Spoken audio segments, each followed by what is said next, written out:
Hey, how are you? Hey, how are you? Good, good, good, good, So I good. can turn it this way. Very Hello, nice. hello. Alrighty. Happy Wednesday. How are you? Happy Wednesday. How are you? Good, good, good, good. Enjoying this crazy New York heat that we have. Yes, but again, we're in the city of Long Beach right now, so we still have a little sweet breeze going on. Nice. Making us all jealous. Very nice. I'm dead center in the island, so yeah, no sweet breeze my way, but that's okay. So we'll get this started. So can you introduce yourself, tell everyone who are you, and then I'll start with all the questions I have. All righty. Well, first of all, it is wonderful to be here this evening. Thank you, Natasha, for this invitation. My name is Anissa Moore, and I am a co-playwright for Sistas on Fire. I'm also Mhm. currently a full professor at Nassau Community College. Had the opportunity to teach in the communications department for over 23 years. And Wow, also, I am a member of the Long Beach City Council. I love it. I don't know how you find the time to do all of those things that you just rattled off, but that's amazing. Thank Okay. you. And Okay, and then I guess the first question out of the just right out of the gate would be, how did you and Professor Marsha Mcnair come up with Sisters on Fire? Okay. So first of all, again, I have to just thank my sister. She's been my sister for close to 25 years, Professor Marsha Mcnair, who really was a visionary for this project. Um, Essentially, what happened in this particular situation is that we were really struggling as African American women with uh, the death of several individuals who were receiving the death penalty, and we felt that justice was not being done in those cases. And as a result, Mhm. Professor Mcnair began to just write some essays about it. I was at that particular time writing essays as well about some other issues. And then we realized, wait, we have a story to tell. And so we Mhm. began to work on the screenplay that is now entitled Sisters on Fire. Very nice. Okay. And what would you say has been like the biggest lessons that you've taken away writing this and having this be so well received in the community, online? That's a really good question. I have to say that I have to say that basically when we started to put our stories together, and it was a collection of stories, and we had the opportunity to showcase some of the readings, because at the time it was just simply a reading. When we were doing the Mm, reading, there were so many people, so many women who connected with us, and mm, the women were from various backgrounds. Um, Again, the story itself, the power of the story transcends race or class or gender. And that's what absolutely. we encountered supporters, people who are still with us today as a Yeah. result of us telling that story. And so we were encouraged to continue that story and to keep that story Mhm. alive. And so Yeah. initially, like I said, it was a reading, and then it became something amazing. And that's where we are Mhm. now in terms of the play. Absolutely. And for everyone tuning in, Professor Anissa Moore is telling us essentially what is the origin stories of Sisters on Fire. And so it is essentially a collection of stories that have been turned into a play. And it's about the Black woman experience in America. It's about the human experience in America. And would you like to talk a little bit about some of the pieces that maybe stick out to you the most that you feel like really just like harp Yeah. on kind of what happened, what was happening 10 years ago and what's happening now, and it still sadly hasn't changed much. Yes, and that's such a great question because when we initially started, we talked about things such as Black male and female relationships. And that Yeah. story is still the same in terms of some of the challenges. What happens Yeah. when you are a successful Black woman and you would make more money than your counterpart or your prospective Mm. person that you're looking to date or to engage in a relationship with? How is this handled within the community? Why are Oh, why are the some women volume. uh There we go. yeah, you good? Why are It's some, something went down, it got low or something. There you go. Or start talking. okay, why are Yeah. some Black women in many situations still regarded as the enemy within their community because of their Mm. social status? So those were some of the questions that we raised, and we're still here. We're still raising some of those questions Yep. in terms of Yep. why are Black women still being considered the enemy within their communities when they have so Yeah. much to share within their communities.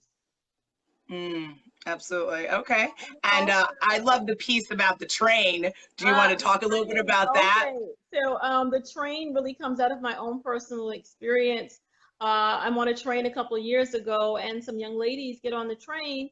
I'm trying to take a little nap, and the Mm, the plethora of profanity and just negative words was just overwhelming. And the response from the other passengers was just also overwhelming to the point where I was so angry because that's the whole concept that we're sisters on fire.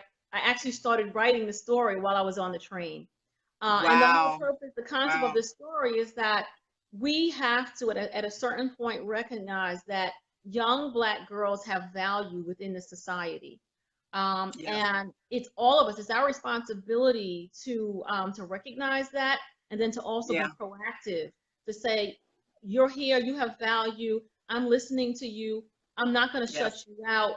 I'm not going to say, oh, look at them, look how they're dressed, look at their experiences. We have to Yeah. recognize that they have value. And the whole purpose of the piece was to show that many of us have experienced that same experience, whether it be on a train, a New York subway, wherever we are, on a bus, and we hear teenage girls who happen to be African American talking, and we immediately pass judgment. And so this story is Mhm. saying, stop, let's not pass judgment. Let's recognize those individuals who are in need. Absolutely. Oh man. Have you ever read the book The Universe Has Your Back by Gabrielle Bernstein? Oh my gosh. Oh my gosh. It's on the summer read list. I have lots of Okay. books behind me that are on the summer read. But actually, within the next 2 weeks, which is what I'm looking forward to, August, I will be on Yeah. the beach, City of Long Beach, shout out. I'll be on the beach reading some books, and that will be one of Okay. them. Yes.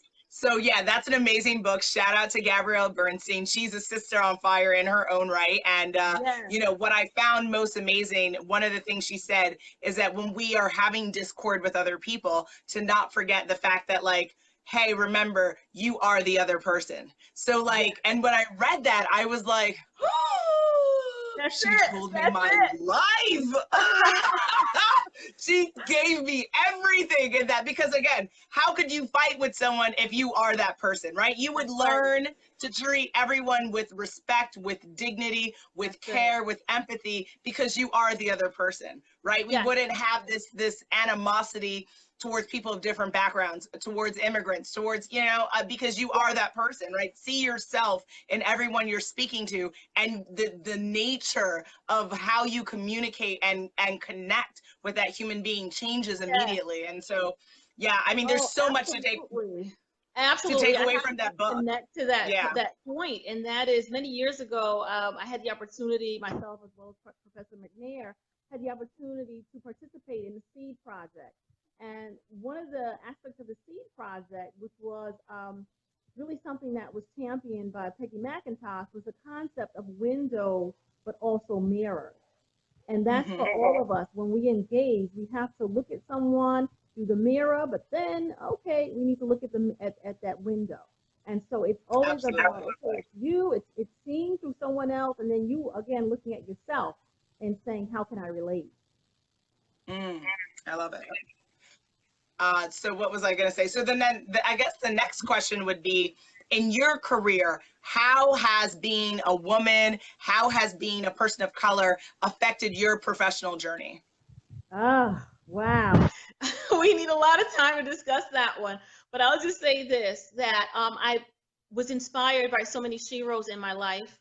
One, my Yes. grandmother, who's no longer with me, but growing up, Hmm. she was that air. She was always instilling that bravery and that courage in me, that I could do anything. There was nothing that I couldn't do, except say, Mm. no to her. But she Yeah. basically said that you have to be strong because you are a Black woman. And she told me Yes. that, you know, and growing up, and that was instilled. I really believed in myself. I believed in my beauty. And I felt like these are things that matter. Okay. And so once again, I had the opportunity to do that. But then also growing up at the time, I grew up in Brooklyn. And Brooklyn was a major place of just political culture. And so I grew up knowing that Shirley Chisholm ran for president. And that Shirley Chisholm was someone that was talked about on the streets on a daily basis in terms of Black Brooklyn, because this was pride. It was pride in our culture, pride in a Black woman, you know, who was able to come, you know, from Barbados and rise to the occasion and become an educator, and ultimately then become a political force. So then, you know, this is one of my sheroes. And then lastly, I had the opportunity to do a lot of mission work. And in doing mission work, I had the opportunity to take a trip. And I literally sat on the ground, and I sat right next to the tombstone of Fannie Lou Hamer. Wow. And that transformed my life, because, you know, that was her saying, I'm sick and tired of being sick and tired. But she left. Not going to take it anymore. You have to include us in the democratic process. And so all of these things really shaped my innermost being, that yes, I'm a strong Black woman. I'm beautiful. I'm strong. I can be smart. I can still play games. I can still get my nails done. I can use education like Nelson Mandela, as we celebrate his birthday today. I can use education because it's the most powerful weapon in the world. And so I used that weapon to become an educator. And a part of that journey was difficult because I was questioned. My credentials were questioned. You're a young Black woman. I entered the academy at age 24. So they're like, what are you doing? You know, and so I had to fight that battle to say, look, I'm here. And I'm just like everyone else. I have something to offer. But most of all, I'm dedicated to students. And I had the opportunity to transform so many lives as a result of me being in the classroom. And what would you say were the biggest resources that you turned to in that fight that you constantly had to have because you were a woman, or because you were a woman of color, or because you were working in a non-diverse environment? I have to say the power of sisterhood. Once again, sisters rose to the occasion. I had an older Black woman, shout out to Professor Dolores Smalls from Nassau Community College, who pulled me to the side as soon as I got to Nassau and said, okay, you're going to stay here. You're going to get tenure. You're going to start your folder. These are the things that you need to do. And she stepped up. She rose to the occasion to say, look, I'm not competing with you. I'm happy you're here. And then obviously, again, my sister and my friend, Marsha Mcnair, also welcomed me with open arms. And we became a dynamic duo on campus.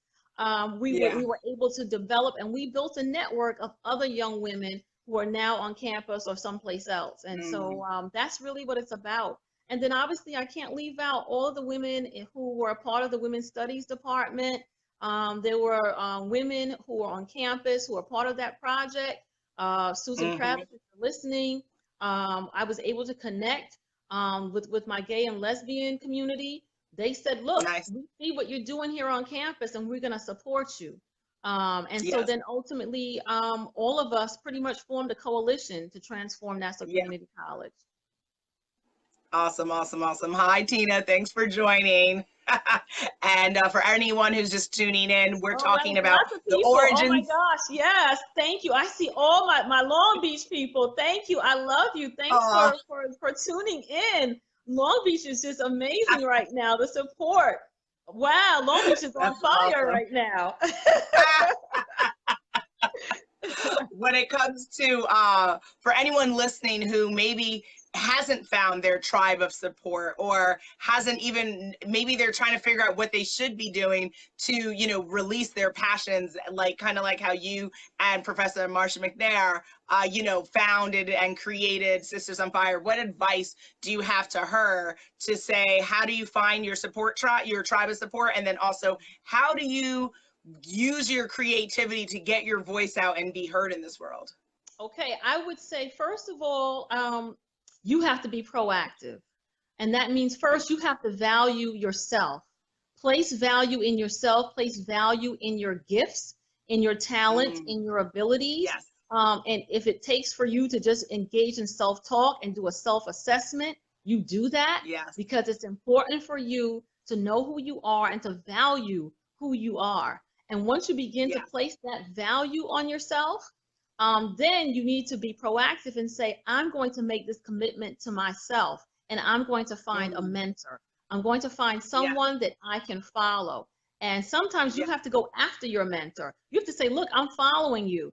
I want to do what you do. Would you be willing to just kind of walk me through the process? And after the person is in your life, they're going to be willing to do that for you. And so you begin finding someone to mentor. And then I always told myself, even as I'm being mentored, I want to mentor someone under me. And that's how you give back. And as you continue to give back, we always say that the blessings come down, meaning that other people begin to bless you. So that's the first piece. And then secondly, you have to be brave, you have to engage and not be afraid to ask questions. If you don't know something, you need to say, look, I just don't know. And you always try to find allies. You may not always find friends, but you can find allies and you can build from there. I love that. And shout out to Vavis Garrett. Hi, Elder Garrett. Hi, Vavis. Thank you so much. Thank you for coming to my Women's Empowerment series on Monday nights. For many of us, again, because I am a Sister on Fire, I believe it's my responsibility to make sure that other sisters are on fire. And so in my community is a beautiful, diverse community in the city of Long Beach. Our Long Beach women are fired up now because once a month we're meeting and we're having empowerment talks. We're engaged in yoga, healthy eating, financial planning, because it's all about raising that next generation of women, community of women that can rise up and change and transform our communities. I love that. Awesome. So since you mentioned that, before we move on to something else, if people are interested in joining those monthly meetings, where do they find out about them? Sure. So you can find out. I'm actually on Facebook, so you can find out Anissa Moore. I'm on Facebook. You can also find me on Twitter. I am Anissa Moore at Long Beach. Well, LB Change Agent. That's my name. And then also you can find me as Anissa Moore, LB Anissa Moore on Instagram. Very cool. I love that. Yes. If worse comes to worse, you can find me on LinkedIn. So I'm everywhere because it's all about social media and developing the community. And I just want to say something else about it. You have to, whoever you are, you have to be able to have that willingness to take risks. I am I'm a high risk taker, but it yields really, really amazing rewards. But if you're not that person and you're just stepping out for the first time, you can take a baby step and you can engage in a small risk. And when you do that, it will still yield a reward. Absolutely. Shout out to Sarah Madensi. Hi, thanks for joining. Hi, Sarah. Thank you so much for watching. Absolutely. And to add to that list before you get to the next point, is I would say, and again, thank you for watching. Hi, Byron Ox. Hi, thank you. Hi, Richie. Hi, thanks so much. Hi, Scott. Thank you, all the way from Florida. Oh, wow. Thank you. I feel the love. That's awesome. Thank you, everyone, for tuning in. That's great.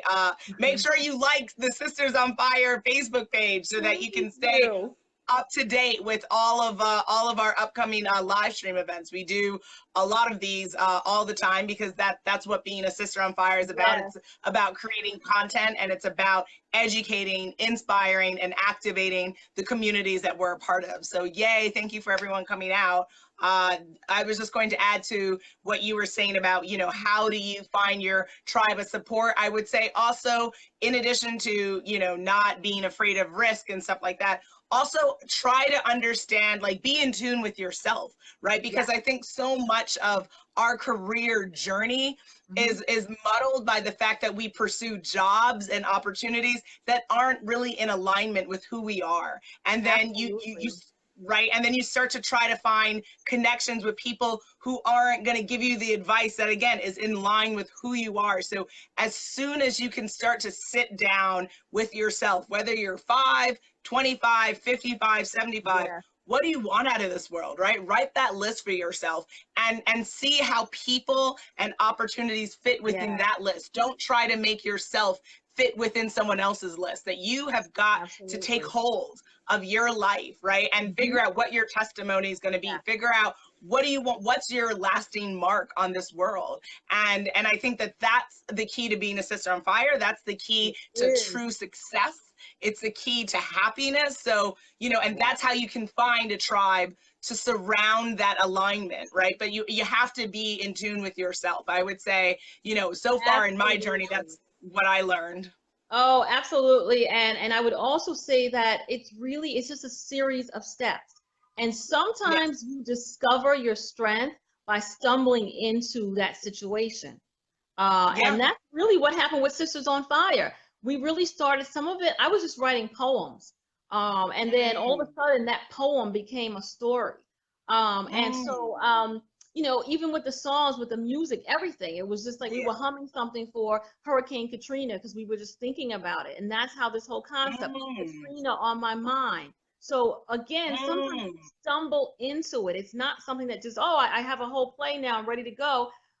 It was really about stumbling, and it was just about, we found our way, and we found like, wait, we have something here. This is amazing. But when it started, it was like, okay, oh, you know, let's read this. Okay, we'll do a reading at the African American Museum, and we thank them again for giving us opportunities. Yes. But again, this is what it's about. It's about opportunities, and you have to create some of your opportunities. And those readings then we said, wait, this is serious. We really need to sit down and create an actual screenplay. And then the story goes from there. That we've had the opportunity to be a part of the Long Island Fringe Festival. Last year, we were also in the New Theater Works Festival. We are semifinalists. We are off Broadway, and we plan to return to off Broadway in the near future, in the very soon near future. Yes. We will be on off Broadway once again. Exactly. And so for anyone who wants to stay in tune with updates for Sisters on Fire, again, like our Facebook page. It's facebook.com/Sistas on Fire, a newsical. And then also go to sistasonfire.com, subscribe, find out all of what all the updates will be on the website. So sistasonfire.com. So, okay, with that, we will keep this train going because I know you're busy. Right. For you, when you think of the term Sisters on Fire, what does that mean for you? Oh, for me, wow. Okay. A sister on fire is really someone, and when I think of a sister on fire, I think of someone, in the words of Ida B. Wells, who was an amazing journalist, that really you're shedding the light on the darkness. So a sister on fire is saying, look, I see what's happening in my community. I see what's happening in the nation. I see what's happening in terms of the fact that Black Lives Matter. I see what's happening in terms of how we're still not addressing the issues that are still happening, that people in Puerto Rico are still facing. And we're saying we're not having it. I see police brutality wherever I am. I need to address that. I need to speak out. I see how women are being treated differently and how we're still not being paid the same as men. I've got to speak out about this. I see how the transgender community right now, people are being murdered in the street. And I cannot turn a blind eye to this. I need to give voice to it.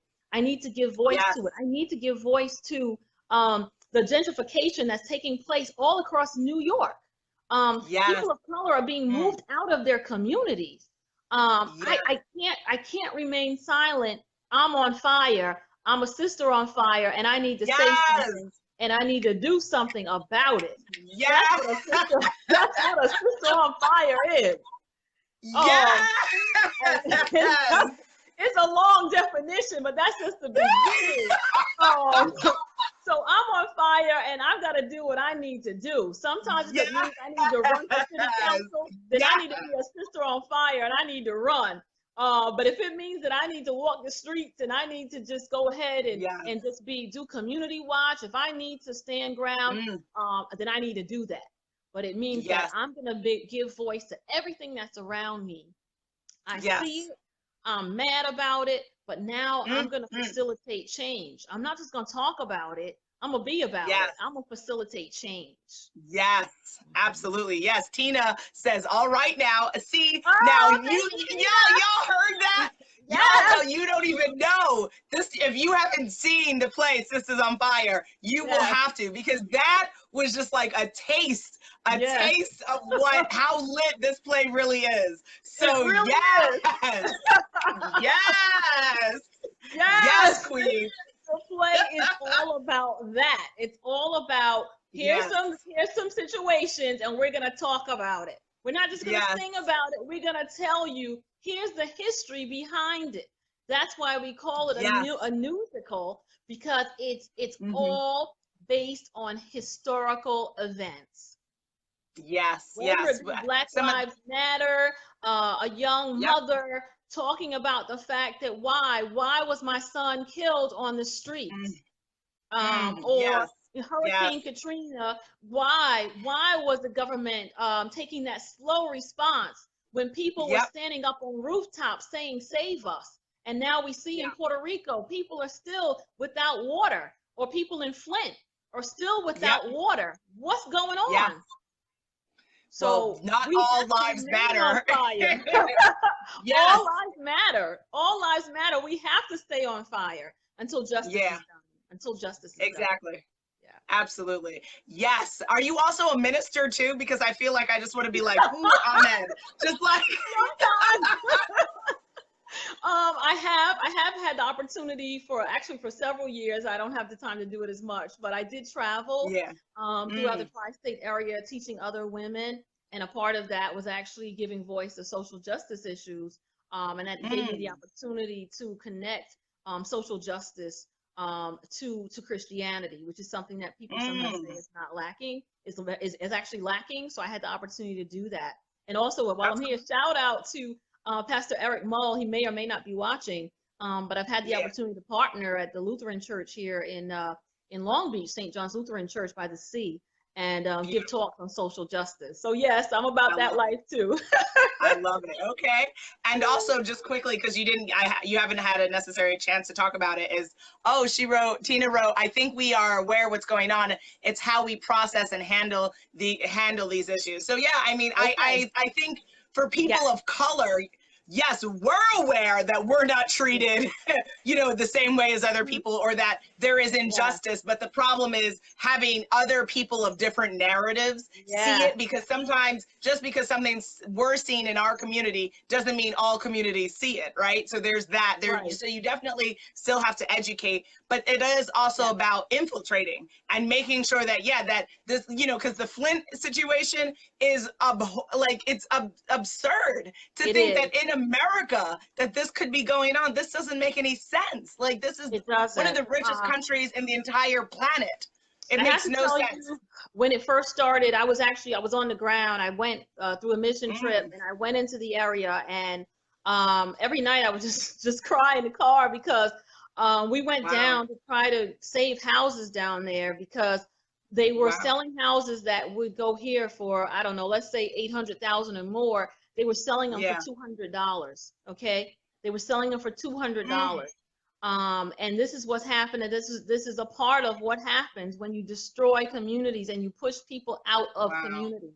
And so the whole situation, it's going to take a long time. It's going to take all of us to fight this. And a part of that, and just to go back to what you said, Tina, it is how we handle the process. What we do is we focus on the anger. But there comes a point where, okay, I'm angry, but now I need to do something about it. And what happens is anger should create some kind of strategy. So as a people, we have to begin to go, okay, I'm angry, but now I need to strategize. Okay, and so once we strategize, that's when we connect with all of our allies. That's when we get busy. That's when we infiltrate. But sometimes we stay with the anger. We never get to that next step to actually facilitate change. Yes, absolutely. Oh man. Yeah. Well, as a politician, as someone who's also a sister on fire and in politics, how have you found a way to, like, I guess, coexist as a activist while also having to deal with the game of politics?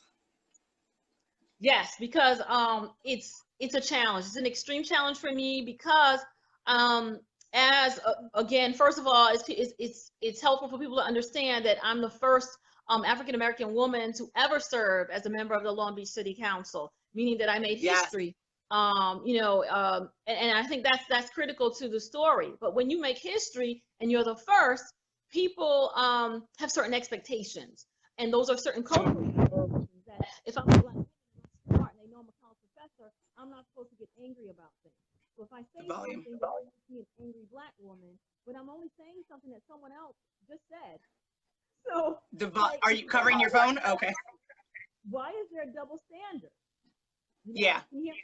Why is there a double standard? I'm just saying something that someone else said, but because I said it, and it's I guess through the lens of my race and my gender, now I'm just an angry black woman, so I'm dismissed.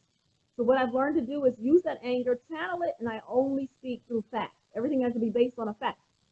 I can win what I'm saying, but I have to be strategic, otherwise I'm not going to be heard.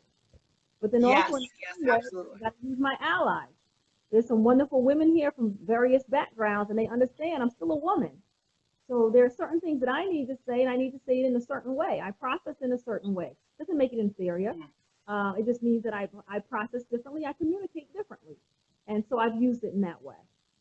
Absolutely. Sarah says, NYCHA is such a shame as well. Corruption is ramped everywhere. Then she says, you're doing a great job and we appreciate and stand with you. So your community stands with you. Thank you, my sister, Milana. Thank you. Oh, hi, Elder Prosper. Oh, it's so nice to reconnect with you. And she's an amazing woman who just received her doctorate a few months ago. Congratulations. So she is she's a sister on fire. So there's so many sisters on here. So also, because I mentioned earlier, if anyone tuning in, watching it live now or on the replay, if you want to nominate women who you think are Sisters on Fire, go to the Sistas on Fire, SISTAS, onfire.com, and you can submit yourself, you can submit someone else to be considered for the series, because I'm the host. So just let us know, and we are, like I said earlier, we want to promote our Sisters on Fire everywhere. Okay, yeah, Laura O'Shanassi Swan, she says Anissa rocks. Juanita Moore, hey cuz. Is dedicated to our students at our middle school. I love you. I love what you do. I love the energy. I love the fact that you try to bring different people together through your art. So you are truly a sister on fire. So you rock too. Thank you for listening in. Yeah. Awesome. All right. Well, I guess just to kind of wind this down, I would say first and foremost, I guess, for people who haven't seen the play, right? Sisters on Fire, and they will have an opportunity to see it soon. So stay tuned, guys. Go to the Sisters on Fire website, like our Facebook page, facebook.com/Sisters on Fire Newsical, so that you can stay up to date. What would you say if you could make a PSA? All sisters, yep, exactly, Tita. What would you say would be the takeaway to why someone should go and see Sisters on Fire? You need to see Sisters on Fire because you need to be connected to our louder. When you are connected to our story, this play is going to not only set you on fire, but this play is going to transform your life. This play is going to transform your community. This play is on another level. It's not like anything you've ever seen before because you become a part of the play. So it's all about the fact that you connect your experience to what's happening on that stage. And so you are a part of the play. You become a person on fire. And so we want you to come and be a part of it, because you become a part of the actual dialogue for change within our community, and ultimately change for our nation. And we need you to be a part of that. Absolutely. Thank you, Crystal Melton, for saying go ladies. Yes, we appreciate everyone tuning in and all your tremendous support and love. Tina, yes, nominate as many sisters as you want, because we are on fire and we need to embrace each other. It's 2018. There's no reason why we have unsung heroes. There's no reason why people aren't being celebrated for the work that they do at home, for the work that they do in the community, right? Exactly. You can't wait to see it. So stay tuned, guys. You will have an opportunity to see us in a whole new way, and it's going to be freaking amazing. Can't wait for you all to see.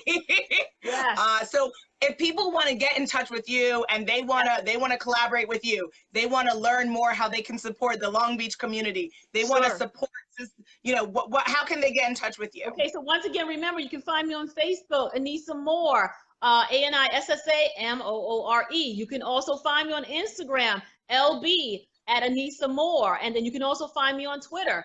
Again, Anissa Moore at Long Beach Change Agent. All you have to do is type in LB Change Agent. Perfect. That's me. All right. So I'm everywhere. Perfect. You can find me on LinkedIn. You can find me on NCC. So just again, you need to connect to me. I want to connect to you. Yes, absolutely. And again, my name's Natasha Nurse. I'm the host of the Sisters on Fire IRL series. It's been an honor to be working with everyone for the play. There it is. This is it. Yes, that's our logo. So you guys, now, we're not playing. We're on fire, okay?